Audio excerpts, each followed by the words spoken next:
જ્યારે મેં એમને વાત કરી કે તમે લો સ્ટેન્ડ લો, એમણે સીધા મારા વાળ ખેંચીને લાફો જ મારી દીધો કે તું ચૂપ બેસ ને, પોલીસ સ્ટેશનમાં આવી છે, તને ખબર નથી પડતી, ભાન નથી પડતી. આવી રીતની એમની લેંગ્વેજ હતી અને શબ્દો બી સારા નહોતા વાપર્યા, જે હું તો નહીં બોલી શકું.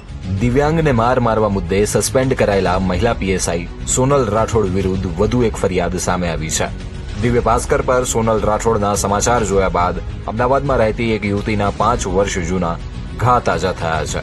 પોતાના ભાઈને કોઈએ મારતા યુવતી પોલીસ સ્ટેશન ફરિયાદ નોંધાવા ગઈ ત્યારે મહિલા પીએસઆઈએ તેને લાફો માર્યાનો યુવતીએ ગંભીર આક્ષેપ કર્યો છે. આ સેમ જે ઘટના બની છે ને, આપણે જે ભાઈ સાથે, હમણાં એમનું નામ મને ખ્યાલ નથી, એ જોઈને મને આ મારો ટ્રોમા રિકોલ થઈ ગયો પાછો. ત્યારે તો મેં છે ને આ બધું હું ભૂલવા માટે તૈયાર હતી, પણ હજી બી મારા મગજમાંથી વસ્તુ નથી જઈ રહી કે વાળ પકડીને. આખો વિડીયો જોવા માટે ડાઉનલોડ કરો દિવ્ય ભાસ્કર એપ.